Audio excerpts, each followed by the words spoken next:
अस्सलाम वालेकुम। उम्मीद करता हूँ हमारे स्टूडेंट ठीक ठाक होगा। आज के इस वीडियो में हम कैट 2021 की प्रिपरेशन करने जा रहे हैं और इम्पोर्टेंट एमसीक्यूज को उठाने वाले हैं विद एक्सप्लेनेशन एंड आंसर की।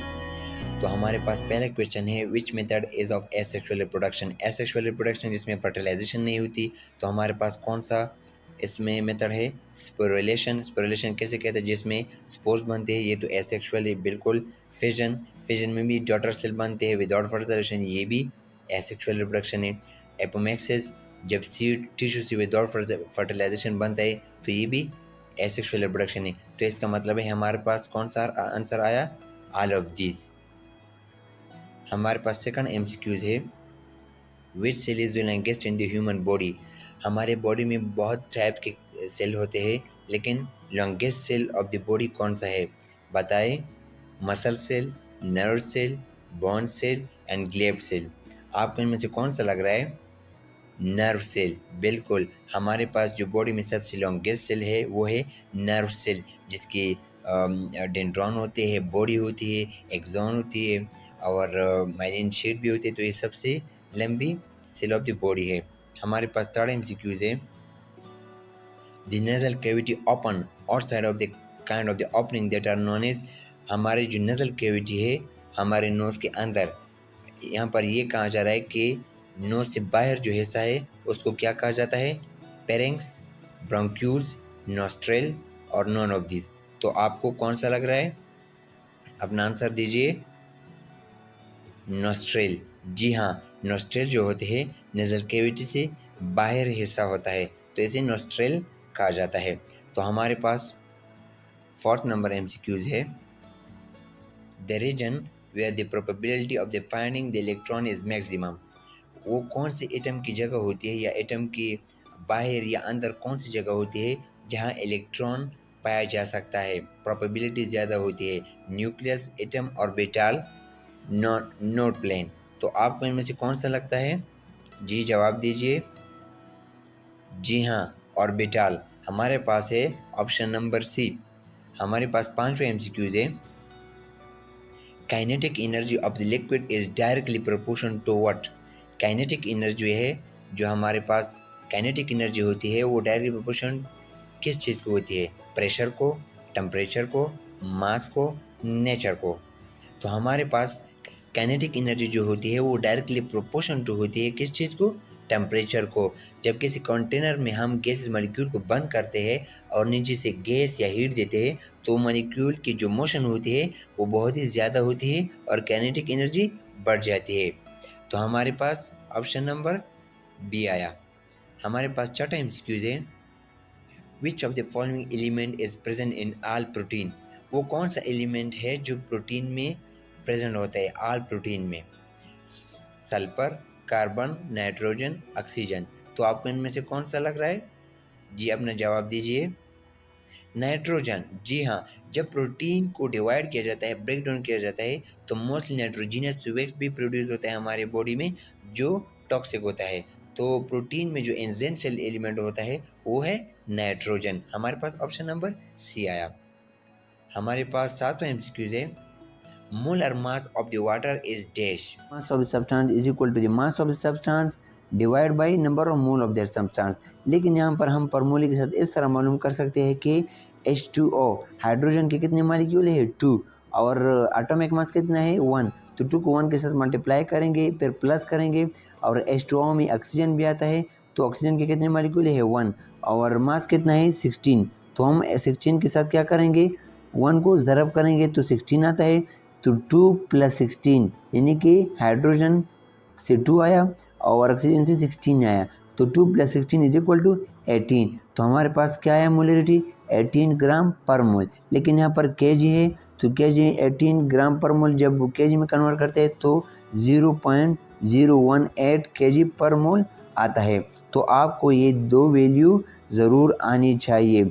ग्राम में कितना होता है? 18 ग्राम पर मोल और किलोग्राम में कितना होता है? 0.018 किलोग्राम पर मोल। हमारे पास आठवां एमसीक्यूज है, resistance of a conductor depend upon what. Resistance जो है कंडक्टर का किस चीज़ पर डिपेंड करता है? टेम्परेचर पर, नेचर ऑफ कंडक्टर पर, लेंथ पर, या नॉन ऑफ दिस। हमारे पास रेजिस्टेंस का फार्मूला है R इज इक्वल टू रो यानी constant, L divide by A यानी लेंथ डिवाइड बाई एरिया। तो यहाँ पर कंडक्टर डिपेंड करता है लेंथ पर, जैसे कि फार्मूले में हमारे पास L डिवाइड बाई A है। तो हमारे पास ऑप्शन नंबर सी आया। हमारे पास 9 नंबर MCQs है। What is ego of the sound? Ego of the sound क्या होती है? When sound reflects back, when sound gets observed, when sound penetrates into object, या all of these। तो आपको इनमें से कौन सा लग रहा है? कमेंट बॉक्स में कमेंट कीजिए। आइए आगे जाते हैं। हमारे पास नंबर 10 है the spin off the quark is dash. जो स्पिन ऑफ द क्वार्क के पहले तो हम ये जानने की कोशिश करते हैं व्हाट इज क्वार्क्स। क्वार्क्स जो होती है प्रोटॉन के अंदर होती है और ये ग्लूऑन के ज़रिए चिपके होते हैं एक दूसरे के साथ क्वार्क्स प्रोटॉन के अंदर, और प्रोटॉन की वैल्यू जो होती है 1 होती है। तो क्वार्क की वैल्यू कितनी हुई? तो जब 2 क्वार्क हुए तो कितनी हुई? ऑप्शन नंबर सी हाफ आता है, यानी कि half of is equal to 1। तो प्रोटॉन की वैल्यू हुई, और प्रोटॉन में क्वार्क्स होते हैं, और क्वार्क्स किसकी वजह से अटैच होते हैं? ग्लूऑन्स की वजह से, ग्लू से निकला है।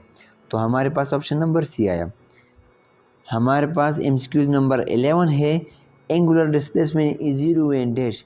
एंगुलर डिस्प्लेसमेंट का फार्मूला जो है theta is equal to arc length divide by distance और रेडियस। तो अगर हमारे पास या रेडियस 0 आता है या लेंथ आर्क, तो हमारे पास एंगुलर डिस्प्लेसमेंट क्या होगा? 0 होगा। लेकिन यहाँ पर बी में वेलोसिटी भी 0 दी गई है, तो बिल्कुल जब वेलोसिटी 0 होगी तो कोई मोशन नहीं होगा सर्कल में, तो एंगुलर डिस्प्लेसमेंट इसकी वजह से भी 0 होता है। तो हमारे पास एक तो आर की वजह से डिस्प्लेसमेंट 0 होता है एंगुलर डिस्प्लेसमेंट, और एक वी की वजह से। तो हमारे पास ऑप्शन कौन सा आता है? D number, both V is equal to 0 and R is equal to 0। हमारे पास MCQ नंबर 12 है the speed of sound in the air is approximately is dash. Speed of the sound जो एयर में होता है वो कितना होता है? ये आपको ये वैल्यू याद रखनी चाहिए। कितना होता है बताए? आपने फिजिक्स में पढ़ा होगा सी 330 मीटर पर सेकंड। ये वैल्यू आपको याद रखनी चाहिए। हमारे पास MCQ नंबर 13 है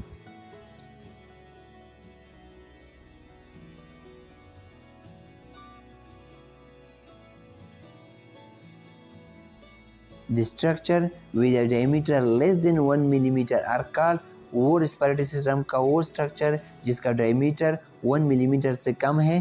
तो इसमें ऑप्शन नंबर कौन सा आता है? ब्रोंक्यूल्स, ब्रोंकाई, एल्वेलाई या एयर सैक। तो आपने पढ़ा होगा, बताइए कौन सा ऑप्शन आता है? ब्रोंक्यूल। जी हाँ, ऑप्शन नंबर ए ब्रोंक्यूल। और दूसरे इंपोर्टेंट MCQ से ब्रोंक्यूल से ये भी आ सकता है कि which of the structure have no cartilage. Bronchioles have no cartilage. तो हाँ, इस MCQ से हमें 2 हमारे पास MCQ नंबर 14 है the hydrocarbon in which all the 4 valencies of the carbon are fully occupied is called alkene, alkyne, alkane, cycloalkane. वो structure जहाँ पर कार्बन की वैलेंसी कंप्लीटली ऑक्युपाइड होती है। तो हमारे पास ऑप्शन नंबर कौन सा आता है? अल्केन। बिल्कुल सिंगल बॉन्ड स्ट्रक्चर में हमारे पास कार्बन से सारे ब्रांच निकले होते हैं और उनकी वैलेंसी सेटिस्फाई होती है, जो जब डिफरेंट ग्रुप अटैच होते हैं कार्बन के साथ डायरेक्टली, तो 4 वैलेंसीज उनकी कंप्लीट होती है। हमारे पास ऑप्शन नंबर 15 है which of the following is a typical transition metals. हाँ, पहले तो हम ट्रांजिशन एलिमेंट को जानने की कोशिश करते हैं। ट्रांजिशन एलिमेंट्स या मेटल वो होते हैं जो पार्शियली पिल होते हैं, जिसका जो डी ऑर्बिटल होता है वो पार्शियली पिल होता है। जैसे कि हमारे पास आयरन है और इसमें भी है, तो कौन सा आता है बताए? Option number D. बिल्कुल हमारे पास ऑप्शन नंबर डी आता है। हमारे पास 16 MCQs है द मॉलिक्यूल ऑफ वाटर है स्ट्रक्चर। जो वाटर का जो मॉलिक्यूल है उसका कौन सा स्ट्रक्चर होता है? क्यूबिक, टेट्राहेड्रल, ट्रायगोनल या हेक्सागोनल सिस्टम। तो आपको कौन सा लग रहा है? जवाब दीजिए। टेट्राहेड्रल। हमारे पास टेट्राहेड्रल स्ट्रक्चर होता है वाटर का, तो आपको ये याद रखना चाहिए। 3 है protein is a polymer of dash. ये तो आपको पता होगा, कमेंट बॉक्स में कमेंट कीजिए कि नाइट्रोजनस एटम का पॉलीमर है या अमीनो एसिड का या ग्लूकोज का या नाइट्रोजनस बेस का। अगर आपको ऑप्शन ना आता हो तो आप कमेंट बॉक्स में पूछ सकते हैं और अपना आंसर ज़रूर दीजिएगा। हमारे पास MCQ नंबर 19 है, the number of pairs of cranial nerves. हमारे पास क्रेनियल नर्व्स कितने होते हैं? नंबर ऑफ पेयर्स जो क्रेनियल से निकलते हैं तो कितने होते हैं? ये तो आपने पढ़ा होगा, बताइए। 12। जी हाँ, हमारे पास 12 है। हमारा अगला MCQ है 20। विच of the following is the second largest part of the brain. पहले तो मुझे ये बताइए कि पहला कौन सा है largest part of the brain? जी, सेरेब्रम, बिल्कुल। और दूसरा सेरेबेलम, थैलेमस, हाइपोथैलेमस, कौन सा है? सेरेबेलम। हमारे पास ऑप्शन नंबर बी आता है। Cerebellum is the second largest part of the brain. हमारे पास MCQ नंबर 21 है। Intelligence is under the control of what. हमारे जो इंटेलिजेंस है, IQ है, ब्रेन की जो इंटेलिजेंस है वो कौन कंट्रोल करता है? बताए। जी, सेरेब्रम, बिल्कुल। हमारे पास सेरेब्रम करता है। और सेरेबेलम क्या करता है? सेरेबेलम हमारी मूवमेंट को कंट्रोल करता है। और थैलेमस क्या करता है? ये रिलैक्सेशन है, जो हमारी बॉडी में जो स्टिमुलस आता है उनको कम या ज़्यादा करता है। हाइपोथैलेमस क्या करता है? पिट्यूटरी हार्मोन्स को कंट्रोल करता है। तो ये हमारे पास कुछ रिलेटेड टॉपिक हो गए। हमारे पास अगला MCQ है, the active site of an enzyme is dash. हमारे पास एंजाइम का एक्टिव साइट कौन सा है? जी, never change, forms no chemical bond with substrate, determined by the structure and specificity of the enzyme.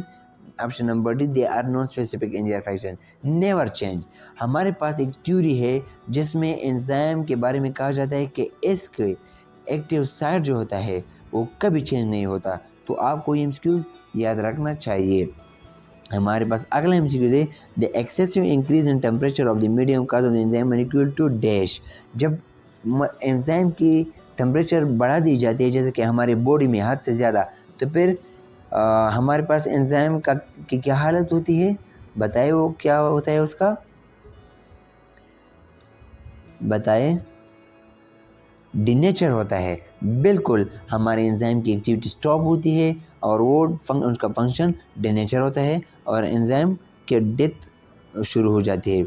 हमारे पास अगला MCQ है, the lock and key model was proposed by which scientist.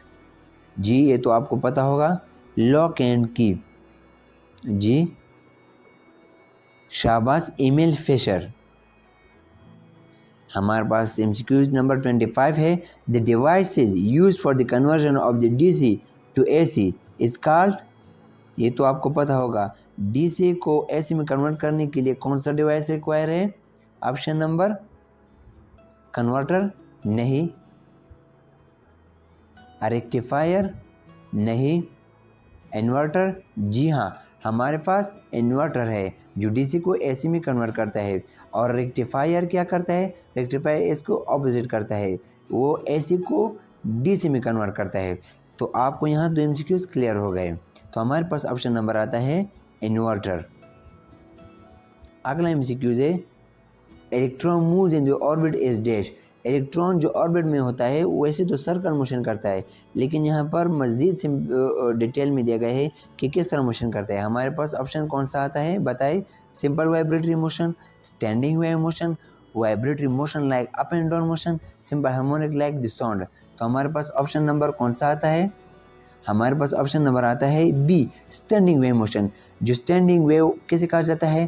Physics में हम पढ़ते हैं कि स्टैंडिंग वेव जब दो waves with same amplitude and crest and trough, लेकिन उनका जो मोशन होता है वो ऑपोजिट डायरेक्शन में होता है, तो ये प्रॉपर्टी स्टैंडिंग वेव मोशन की होती है। तो जो स्टैंडिंग वेव की प्रॉपर्टी जो होती है वो इलेक्ट्रॉन के साथ मैच करती है। तो आपको ये याद रखना चाहिए कि इलेक्ट्रॉन जो मोशन करता है ऑर्बिटल में वो स्टैंडिंग वेव मोशन की तरह करता है। तो आपको ये याद रखना चाहिए। हमारे पास अगला MCQ है, which of the following has no central nerve system. हमारे पास यहाँ पर कुछ चॉइस दी गई है, इनमें से कौन सा है जो सेंट्रल नर्व सिस्टम नहीं होता? Hydra, man, planaria, cockroach. Man में भी वैसे भी सेंट्रल नर्व सिस्टम होता है, प्लेनेरिया में भी होता है, कॉकरोच में भी होता है। तो हमारे पास ऑप्शन नंबर ए है, एनिमल चैप्टर में आपने पढ़ा होगा कि हाइड्रा जो है, हाइड्रा में सेंट्रल नर्वस सिस्टम नहीं होता। हमारे पास लास्ट सेकंड 2 एमसीक्यूज रहते हैं। Wave transmit dash from one place to another, ये तो आपको पता होगा कि एनर्जी को ट्रांसफ़र करता है, या मास को, या बोथ को, या नॉन ऑफ दिस को। हमारे पास जो वेव है वो किस चीज़ को ट्रांसमिट करता है, वो एनर्जी को ट्रांसमिट करता है। हमारे पास ऑप्शन नंबर आता है 28 में ए। हमारे पास अगला एमसीक्यूज है, ice is dash crystal. Ice कौन सा क्रिस्टल है जी? आइस कौन सा क्रिस्टल है? Option number B, molecular crystal है। आइस को हम जानते हैं कि आइस तो वाटर H2O है, लेकिन वो सॉलिड फॉर्म में होता है तो इसलिए आइस बनता है, लेकिन वैसे तो ये मॉलिक्यूल ही होता है H2O। हमारे पास अगला लास्ट एमसीक्यूज है, hydrolysis means reaction of the dash. Hydrolysis का क्या मतलब है? रिएक्शन ऑफ द वाटर, यानी कि जब वाटर रिएक्ट करते हैं दूसरे मॉलिक्यूल के साथ और वो स्प्लिट होता है, यानी हाइड्रोजन एक तरफ जाता है और दूसरी तरफ जाता है, तो इसकी वजह से जो प्रोसेस होता है, जो रिएक्शन होता है मॉलिक्यूल का, उसको कहा जाता है hydrolysis. The splitting of the water molecule into hydrogen और हाइड्रोक्साइन इज कॉल्ड हाइड्रोलाइसिस। तो हमारे पास ऑप्शन नंबर आता है सी। तो उम्मीद करता हूँ आपने इस वीडियो से बहुत कुछ सीखा होगा। अगर आपको ये वीडियो पसंद आए तो दोस्तों के साथ शेयर करना और वीडियो को लाइक करना, सब्सक्राइब करना और कमेंट करना ना भूलिएगा। अपना बहुत ख्याल रखिएगा और अपनी फैमिली का भी। अल्लाह हाफिज़।